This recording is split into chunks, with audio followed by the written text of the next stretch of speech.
السلام علیکم ویلکم ټو نیو ماډرن سکیل اکیډمي.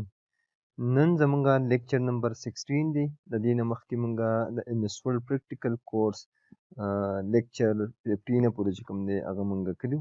نو امید دی تاسو به د لیکچر 15 پورې کتلي وي. که چا نه یې کتلي او په دې چینل باندې نوي وي تاسو نو لاړ شئ زموږ چینل ته، هلته لیکچر نمبر 15 پورې چې کوم دی هغه وګورئ. راځئ خپل کلاس طرف ته. نو ټول نه اول به تاسو ایم ایس ورډ اوپن کړئ. ایم ایس ورډ کې مونږه لاست پریویس کلاس کې چې کوم دی لاست کلاس کې مونږه انزرټ ټیب کې چې کوم دی مونږه د ټیبل پورې چې کوم دی مونږ کړي وو. نو مونږه دا ګروپ په سټډي کوو. صحیح ده چې مونږ به هاو ټو انزرټ امیج یا پکچر ان د ایم ایس ورډ فایل. نو ټول نه اول به څه وکړم، دلته به راشم د پکچر تاسو وینئ په دې به کلیک کړئ. نو زه یو پکچر دلته انزرټ کوم، رالم دلته دا پکچر د څه کوم انزرټ کوم او په انزرټ به کلیک کړئ. نو زما سره دا پکچر څه شو انزرټ شو. دا پکچر زما سره انزرټ شو چې کله زه دا پکچر انزرټ شي دې سره بل یو ټیب کولاو شي فارمیټ ټیب ته وایي. ټیک ده.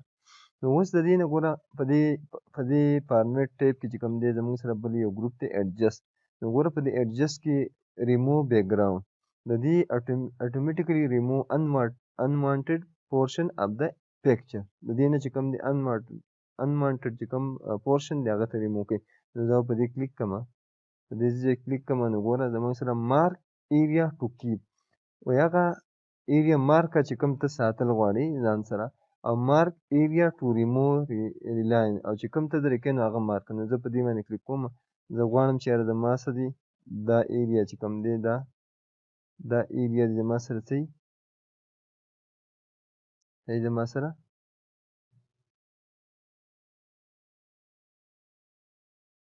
دا ایریا دی زما سره پاتې شي او باقي دی زما سره څه دي باقي ایریا دی زما سره ختم شي. تاسو کتلی شئ.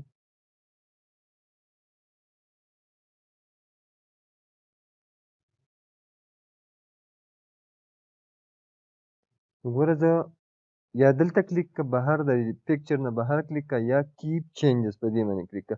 نو زه بهر کلیک کوم. نو تاسو کتلی شئ زما سره چې کوم دی کم ایریا چې مونږ مارک کړې وه نو هغه زما سره پاتې شوه، هغه نور چې کوم دی زما سره بیک ګراوند څه شو ریموو شو. نو زه واپس راځم، واپس راوکړم. ښه بیا زه غواړم که نه واپس ډسکارډ چینجز ما وایي. زه واپس رالم دلته صحیح ده فارمیټ ته راشم، بیا په ریموو کلیک کوم. مارک ایریا ټو ریموو چې زه کومه ایریا دا کوم که نه نو هغه به زما سره ریموو کېږي. ګوره ښه نو تاسو کتلی شئ چې کومه ایریا ما سلیکټ کړه نو هغه ایریا زما سره څه شوه هغه ختمه شوه. نو په دې طریقه باندې تاسو د یو امیج نه چې کوم دی بیک ګراوند ریموو کولی شئ. بل زموږ سره په دې کې دی بل ډسکارډ آل چینجز. تا چې څه چینجز کړي نو هغه ختمیږي واپس، او کیپ چینجز مطلب ته څه چینجز کول غواړي نو هغه بیزي نه کېږي. ټیک ده. ښه بل زما سره دی په دې کریکشن باندې زه کلیک کوم. زه راځم کریکشن باندې. کریکشن کې زما سره شارپن دی ان سافټن. فار ایگزامپل ګوره زه په دې کې څه کوم دی دا کم دغه چې دي دا شارپ کېږي. صحیح ده. تاسو ګوره زه پرې نور هم دغه کوم نو تاسو لږ شارپ شانته شو. ټیک ده. په دې کې زموږ سره بل دی برایټنس اینډ کنټراسټ. په دې کې دغه کول غواړو. ګوره په دې باندې لږ سیوا کړو. ته پرې نور هم دغه کولی شي لږ یې هایلایټ کړې. نو په دې طریقه باندې په دې باندې برایټنس ته انکریز کولی شي او ډیکریز کولی شي. مختلف تاسو د مرضۍ چې کوم دی په دې باندې تاسو اپلای کولی شي. صحیح ده. ښه د دې پکچر کریکشن آپشن په دې کې بیا نور چې کوم دی آپشن دي فردر زموږ سره. ته پې شیډو راولې یا چې کوم دی 3D روټیشن باندې ته کلیک کړه. نو ګوره دې ځای نه ته دا پکچر ما داسې کړو او پلیز وکړو. تاسو کتلی شئ زموږ سره 3D دې ځای نه تاسو دا کولی شئ. ټیک ده. پکچر کریکشن آپشن نه. بل زموږ سره په دې کې کلر دی. په دې کې مختلف کلر ته امیج ورکولی شي. ګوره مختلف کلر ته دې ورکولی شي. ته چېرې زما څه امیج داسې راشي، ته چېرې زما څه دې بلیک راشي.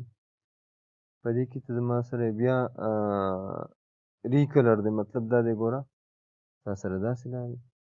څومره بهترین دغه پکې وي. بلیک اینډ وایټ دی، اورنج دی، ایکسس دی.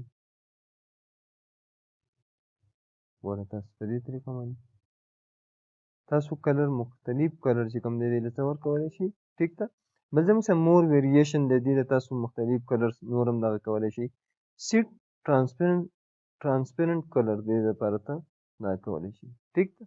ښه بل زموږ سره ارټیسټیک افیکټ دی په دې کې زموږ سره. په دې کې تاسو ګوره دې مختلف چې کوم دی په دې کې نه ګوره پنسل سکیچ، پنسل باندې چې کوم دی دا پکچر سکیچ شوی دی. صحیح ده. په دې کې بل چې کوم دی مختلف بلر دی، ګلو دی، پین دی او پین دی. ورته ته وګورئ لایټ سکرین دی، مختلف واټر کلر دی، پیل ګرین دی. مختلف ته تاسو د دې مطابق چې کوم دی ګوره تاسو د پکچر کولی شئ. ټیک ده. نو امید دی بیا زموږ سره ویډیو لینتې کېږي، نو سټپ بای سټپ به موږ داسې سټډي کوو. امید دی ویډیو به مو خوښه شوي وي. که ویډیو مو خوښه شوي او نو د خپلو ملګرو سره یې دا خامخا شیر کړئ او چینل سبسکرایب کړئ، ځکه چې موږ په دې کورس کې چې کوم دی موږ د ډي آی ټي کې چې کوم کورسونه دي، آی سی ټي ده، کمپیوټر نیټورکینګ دی، ایم ایس آفیس دی، داسې سټپ بای سټپ به موږ چې کوم دی کور کوو. نو که تاسو څوک ډي آی ټي یا څوک کول غواړي هغه که پر انسټیټیوټ کې، خو هغه تاسو د دې ځای نه چې کوم دی ټوټل سبجیکټ یادولی شي. او بل که چا ډي آی ټي الریډي کړي خو هغه پریکټیکل کار نه یې کړی، نو هغه هم دا چینل چې کوم دی تاسو سبسکرایب کړئ، تاسو به سټپ بای سټپ چې کوم دی لیکچر دلته میلاویږي. تھینک یو سو مچ.